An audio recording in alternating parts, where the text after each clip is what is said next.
প্রিয় শিক্ষার্থীবৃন্দ, আশা করি প্রত্যেকে ভালো আছো এবং ভালো থাকবে। তোমাদের সকলকে স্বাগত জানাচ্ছি আওয়ার টিচিং রুম ইউটিউব চ্যানেলে। আমি কৃষ্ণকমল ভৌমিক। প্রিয় শিক্ষার্থীবৃন্দ, আমরা প্রথম ভিডিওতে পর্যায় সারণীর পারমাণবিক সংখ্যা 1 থেকে শুরু করে পারমাণবিক সংখ্যা 20 পর্যন্ত এই মোট 20টি মৌলের ইলেকট্রন বিন্যাস এবং যোজনী নির্ণয় করে পর্যায়ক্রমে দেখিয়েছিলাম। আজকে আমরা দেখাবো 1 থেকে 30 পর্যন্ত মৌলগুলোর মধ্যে যারা ব্যতিক্রমধর্মী ইলেকট্রন বিন্যাস দেখায় তাদেরকে আমরা একটু দেখাবো। আর এবং 1 থেকে 30 মধ্যে যে সকল মৌলগুলো একের অধিক যোজনী প্রদর্শন করে তারা কিভাবে একের অধিক যোজনী প্রদর্শন করে এবং কেন প্রদর্শন করে এই বিষয়ে আমরা একটু বিস্তারিত আলোচনা করব। তো চলে যাচ্ছি প্রথমে যারা ব্যতিক্রমধর্মী ইলেকট্রন বিন্যাস দেখায় তাদেরকে নিয়ে আলোচনা করছি। তাহলে এই ব্যতিক্রমধর্মী ইলেকট্রন বিন্যাসের মধ্যে আছে হচ্ছে ক্রোমিয়ামের পারমাণবিক সংখ্যা হচ্ছে 24। এটাকে প্রকাশ করে সিআর দ্বারা, এর প্রতীক হচ্ছে সিআর। তো এটা ইলেকট্রন বিন্যাস করলে আসবে 1s2 2s2 2p6 3s2 3p6 3d10 3d4s। তাহলে 10টা 18টা 18 18 এবং 18 পাশে 23 থেকে 24। প্রিয় শিক্ষার্থীবৃন্দ, আমরা জানি ইলেকট্রনটা যখন ডি অরবিটালে প্রবেশ করে তো ডি অরবিটালটা হয়তো অর্ধপূর্ণ অথবা পূর্ণ থাকতে চায়।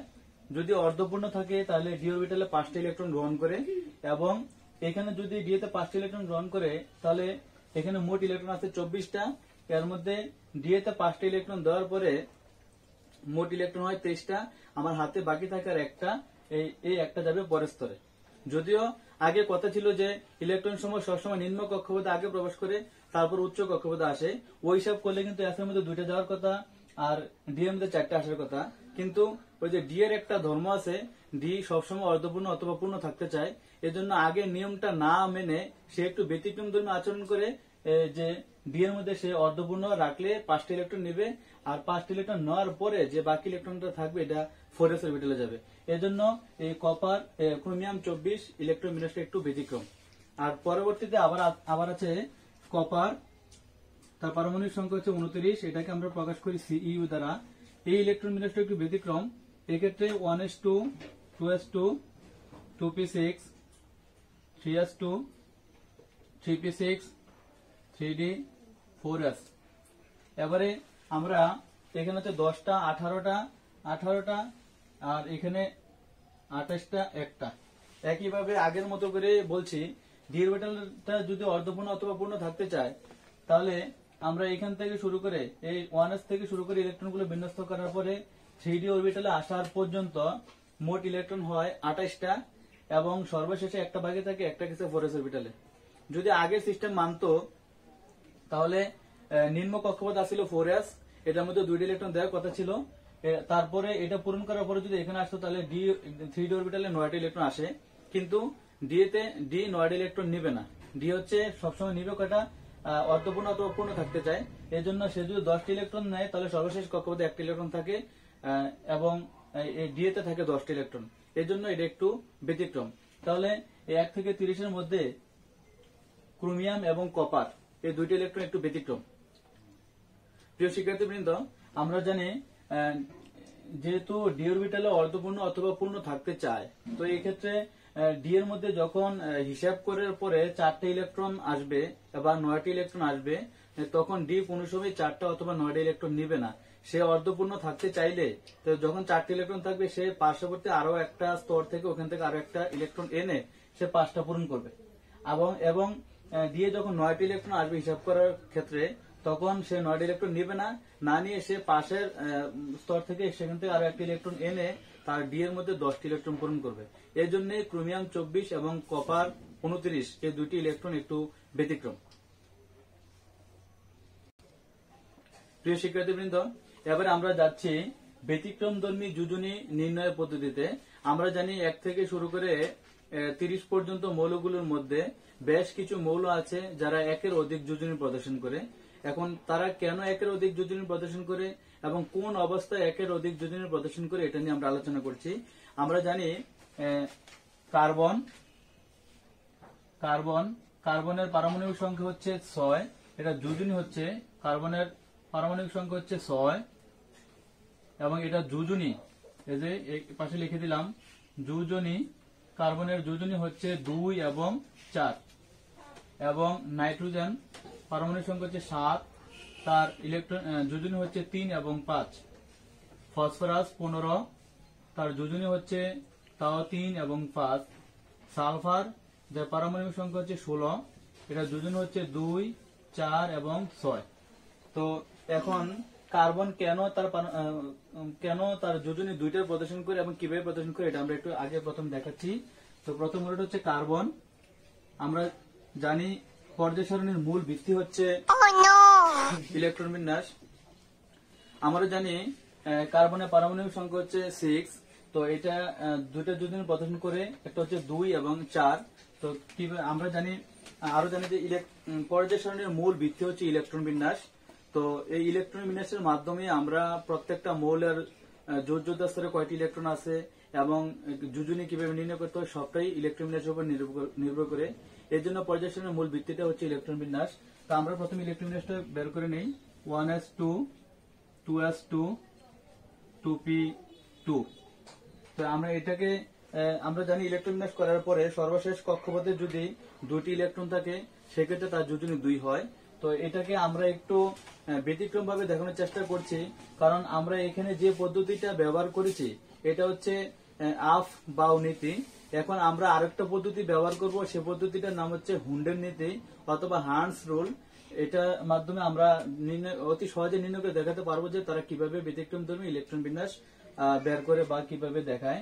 তো আমরা যদি হান্স রুলের সিস্টেমে যাই, হান্স রুল সম্পর্কে আরো একটি কথা বলে নেই যে বিজ্ঞানী হান্স উনি যেভাবে আমাদেরকে সিস্টেমটা দেখিয়েছেন তার মধ্যে উনি বলছেন যে প্রত্যেকটা জন্য একটা বক্স থাকবে আর বক্সের মধ্যে 2টি ইলেকট্রন থাকবে।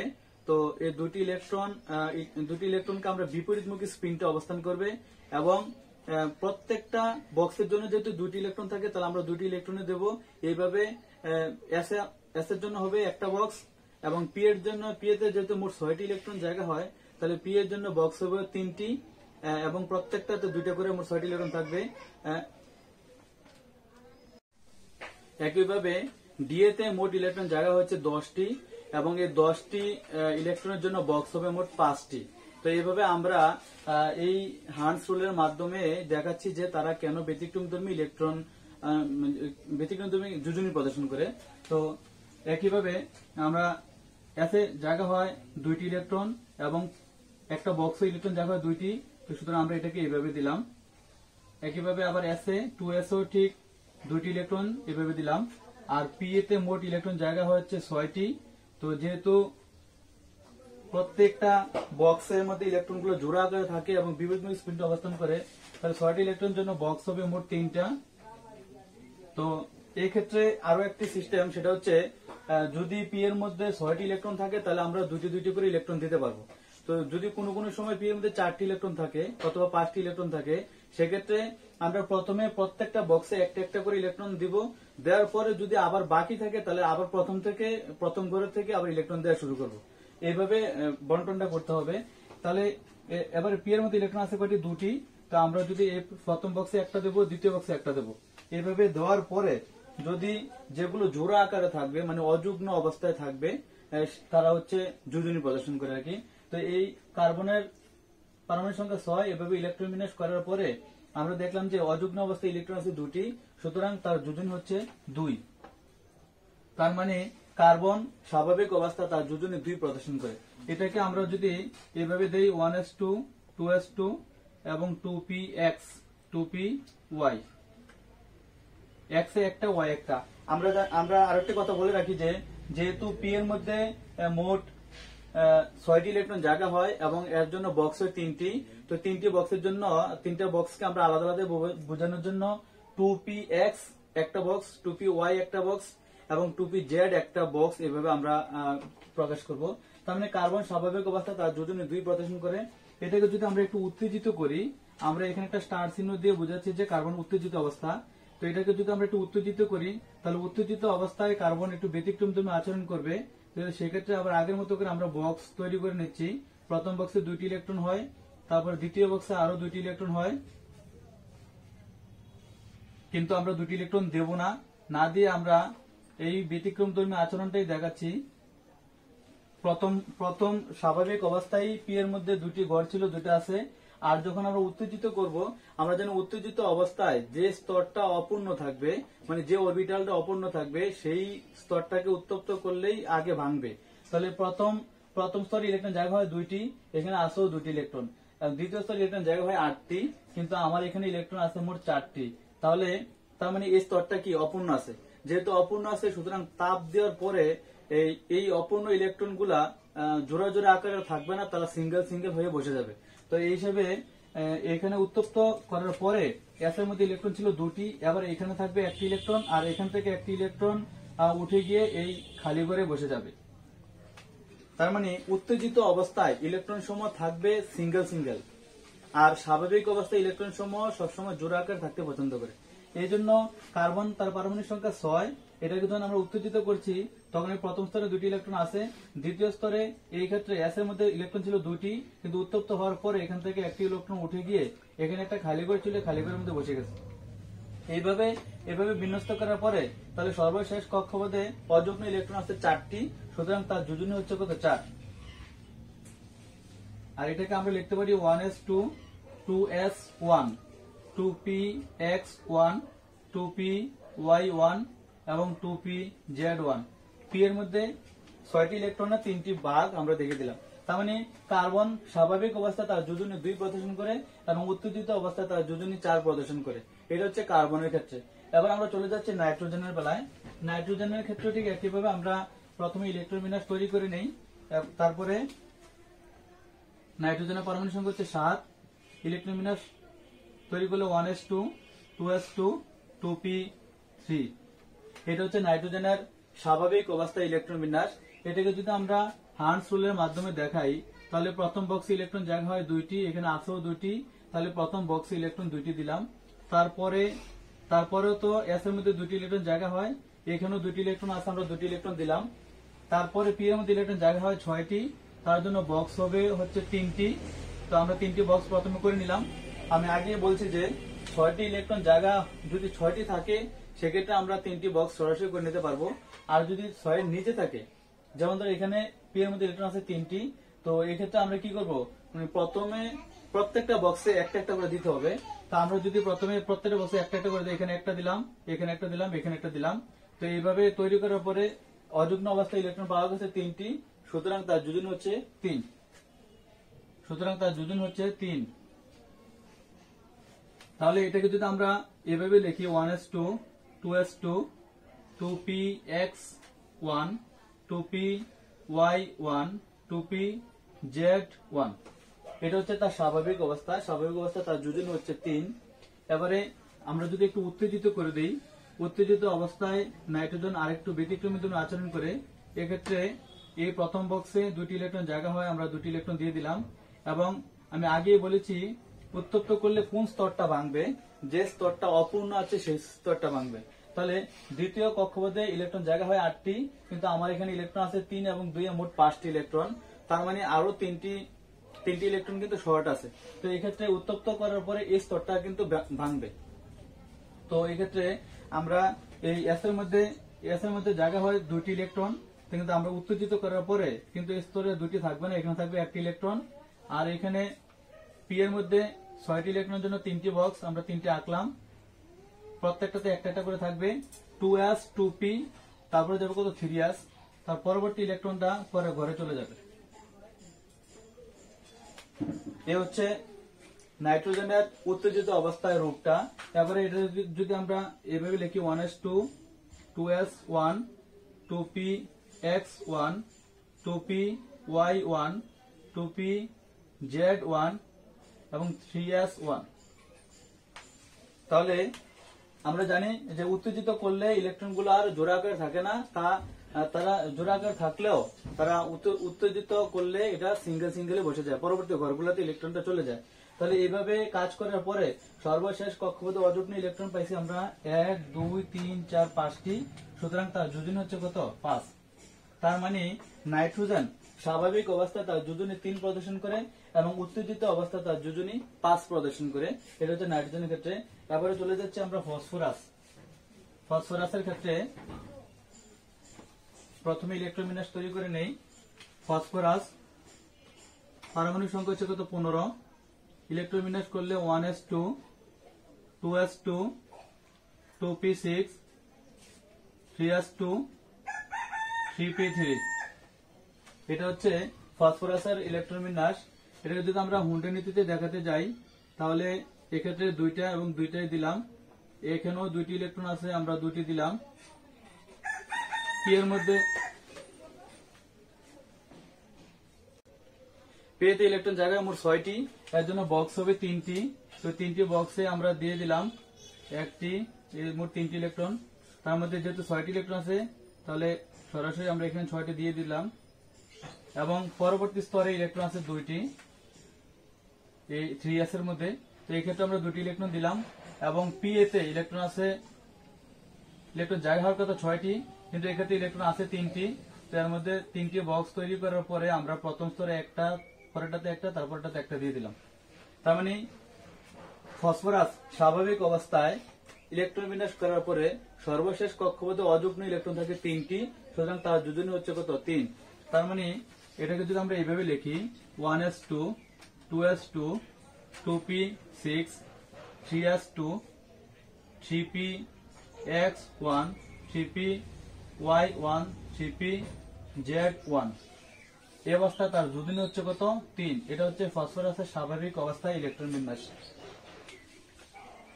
তাকে যদি আমরা একটু উত্তেজিত করি, ফসফরাস এই যে উপরে স্টার সিলিন্ডারতে উত্তেজিত বোঝাচ্ছি আমি, উত্তেজিত করি।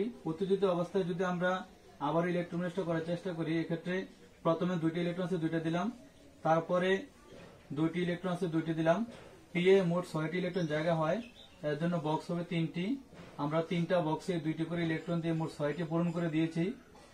এবারে পরবর্তী স্তরে ইলেকট্রন আছে এস এর মধ্যে, 3s এর মধ্যে ইলেকট্রন আছে 2টি। আমরা জানি 3 নম্বর স্তরে ইলেকট্রন থাকে মোট 18টি।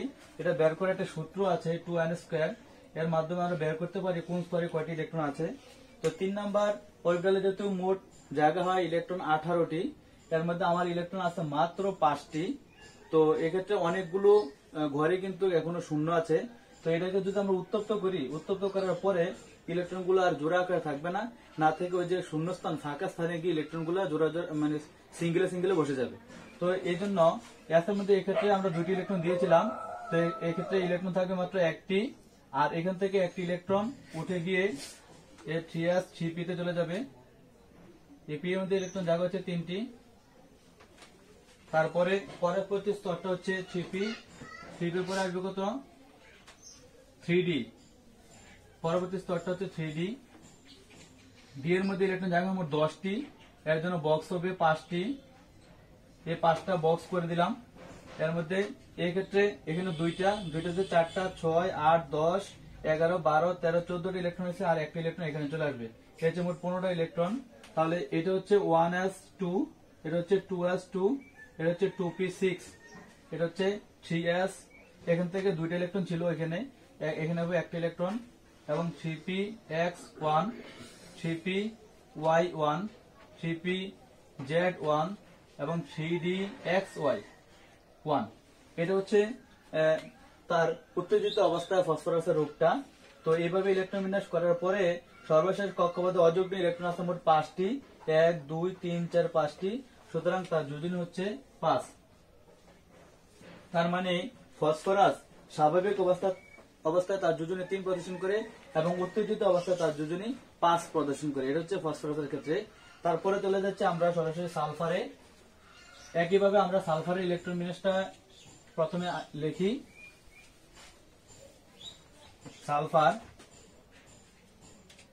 সালফারের পারমাণবিক সংখ্যা হচ্ছে 16। ইলেকট্রন বিন্যাস করলে 1s2 2s2 2p6 3s2 3p4। এই যে 10 12 12 থেকে 16টি, এটা হচ্ছে সালফারের ইলেকট্রন বিন্যাস। এবং এটাকে যদি আমরা হান্টস রুলের মাধ্যমে দেখাতে চাই, তাহলে এই যে প্রথম স্তরে 2টি ইলেকট্রন 2টি দিলাম, তারপরে আরো 2টি ইলেকট্রন, এক্ষেত্রে আমরা 2টি ইলেকট্রন দিয়েছি। তারপরে পি এর মধ্যে ইলেকট্রন জায়গা হয় 6টি, এর জন্য বক্স হবে 3টি, প্রত্যেকটি বক্সে 2টি করে ইলেকট্রন হয়, মোট 6টি ইলেকট্রন। এস এর মধ্যে 2টি ইলেকট্রন আছে, আমরা 2টি ইলেকট্রনে দিয়ে দিলাম, এটা হচ্ছে তার স্বাভাবিক অবস্থা। আর তারপরে আছে পি, পি এর মধ্যে বক্স হইব 3টা বক্স দিলাম। যেহেতু সর্বশেষ কক্ষপথে পি অরবিটালটা আছে, পি অংশটা আছে, এর মধ্যে ইলেকট্রন আছে মোট 4টি। তো আমরা জানি যে প্রথম বক্সে প্রত্যেকে একটা একটা করে পাবে, একটা একটা করে দিয়ে দিলাম। এখানে পি এর মধ্যে ইলেকট্রন আছে 4টি, আমি প্রত্যেকটা একটা একটা করে দেওয়ার পরে 3টা চলে গেল, আমার হাতে বাকি আছে আর একটি, তাহলে এই একটি ইলেকট্রন প্রথম করে বসবে। এভাবে বন্টন করতে হবে। তো এভাবে বন্টন করার পরে সর্বশেষ কক্ষপথে অযুগ্ম ইলেকট্রন পাইছি আমরা 2টা, সুতরাং তার যোজনী হচ্ছে কত? 2। এটাকে যদি আমরা এভাবে লিখি 1s2, 2s2, 2p6, 3s2, 3px, 3py, 3pz। তো এখানে x এর মধ্যে আছে 2টি ইলেকট্রন, p আছে একটি এবং y আছে একটি, z আছে একটি। তো যেহেতু সর্বশেষ কক্ষপথে অযুগ্ম ইলেকট্রন 2টি, সুতরাং তার যোজনী হচ্ছে 2। এটা হচ্ছে সালফারের স্বাভাবিক অবস্থা।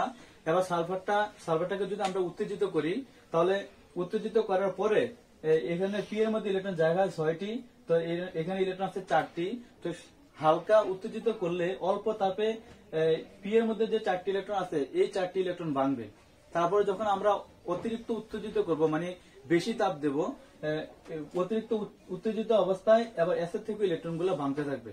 তো এইভাবে ভাঙার পরে ফাঁকে ফাঁকে গিয়ে ইলেকট্রন গুলো বসবে এবং সিঙ্গেলে বসবে, সেখান থেকে আমরা যোজনী বের করতে পারবো। তার মানে সালফার স্বাভাবিক অবস্থা তার যোজনী প্রদর্শন করে 2 এবং অল্প তাপ। আমি এক্ষেত্রে একটা স্টার দিছি, আমরা বুঝতে হবে যে সালফার অল্প তাপ এটা।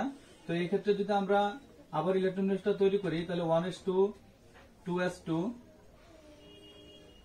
এক্ষেত্রে 2টি ইলেকট্রন এবং 2p6 এর জন্য বক্স হবে 3টি। এক্ষেত্রে প্রত্যেকটার জন্য 2টি করে ইলেকট্রন আছে। তারপরে এস এর মধ্যে আছে 2টি ইলেকট্রন, এটা স্থির থাকবে এবং পি এর মধ্যে ইলেকট্রন আছে 4টি, এর জন্য বক্স হয় 3টি, আমরা 3টা বক্স তৈরি করলাম। 3p এর পরে আছে কত? 3d, এই যে ডি এর মধ্যে ইলেকট্রন জায়গা 10টি, আমাদের বক্সে হলো 5টি বক্স তৈরি করে দিলাম। এবারে এই 1s ঠিক আছে, 1s2 ঠিক আছে, 2s2 ঠিক আছে, 2p6 এটা ঠিক আছে, 3s2 ঠিক আছে।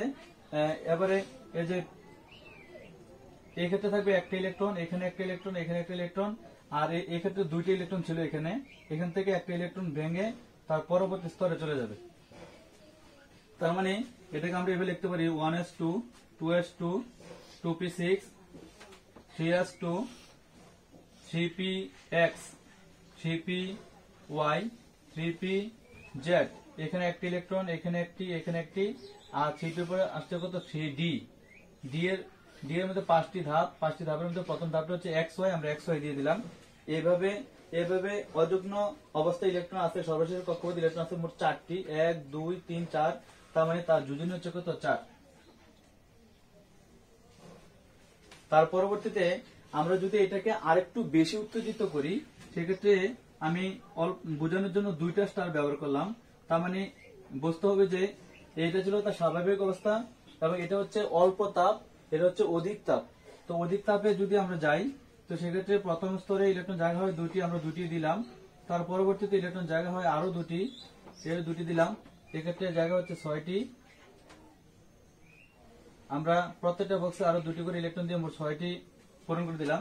তাহলে 1s2 ঠিক আছে, 2s2 ঠিক আছে, 2p6 এটাও ঠিক আছে। এখানে আছে 3s, তো 3s এর ভিতরে ইলেকট্রন জায়গা হচ্ছে এতক্ষণ ছিল 2টি, এবার আমরা এখানে দেবো একটি ইলেকট্রন এবং 3s এর পরে যাবে কত? 3p এর জন্য বক্স হবে 3টা এবং 3d এর জন্য বক্স হবে 5টা, 1টা 2টা 3টা 4টা 5টা বক্স হবে। তারপরে এবারে এটা ঠিক আছে, এটা ঠিক আছে, এটাও ঠিক আছে। তারপরে এই এস এর মধ্যে এতক্ষণ ছিল 2টি ইলেকট্রন, এবার একটা ইলেকট্রন এখানে থাকবে, আর এটা তো আগে থেকে পরিপূর্ণ ছিল, এখানেও ছিল, আর এখান থেকে একটি ইলেকট্রন পরবর্তী গ্যাপে চলে যাবে, পরবর্তী ঘরে চলে যাবে। তো এইভাবে ইলেকট্রন বিন্যাস করলে সর্বশেষ কক্ষপথে অযুগ্ম ইলেকট্রন থাকে 1 2 3 4 5 6টি, সুতরাং তার যোজন হচ্ছে 6।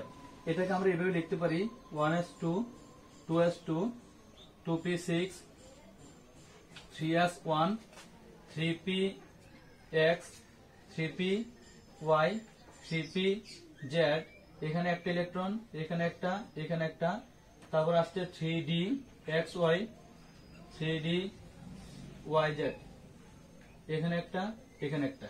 তাহলে যেহেতু এভাবে তৈরি করার পরে সর্বশেষ কক্ষপথে ইলেকট্রন আছে মোট অযুগ্ম অবস্থা ইলেকট্রন আছে 6টি, 1 2 3 4 5 6, সুতরাং তার যোজনীটা হচ্ছে কত 6। তার মানে সালফার স্বাভাবিক অবস্থায় তার যোজনী 2 প্রদর্শন করে এবং অল্প তাপে তার যোজনী 4 প্রদর্শন করে এবং উত্তেজিত অবস্থায় তার যোজনী 6 প্রদর্শন করে। প্রিয় শিক্ষার্থীবৃন্দ, এতক্ষণ সঙ্গে থাকার জন্য সকলকে ধন্যবাদ জানাচ্ছি এবং পরবর্তীতে আরো এরকম মজার ক্লাসগুলো পাওয়ার জন্য অবশ্যই আমার চ্যানেলের সঙ্গে থাকবে এবং আমার চ্যানেলটিকে সাবস্ক্রাইব করবে। সকলকে ধন্যবাদ, সবাই ভালো থাকো।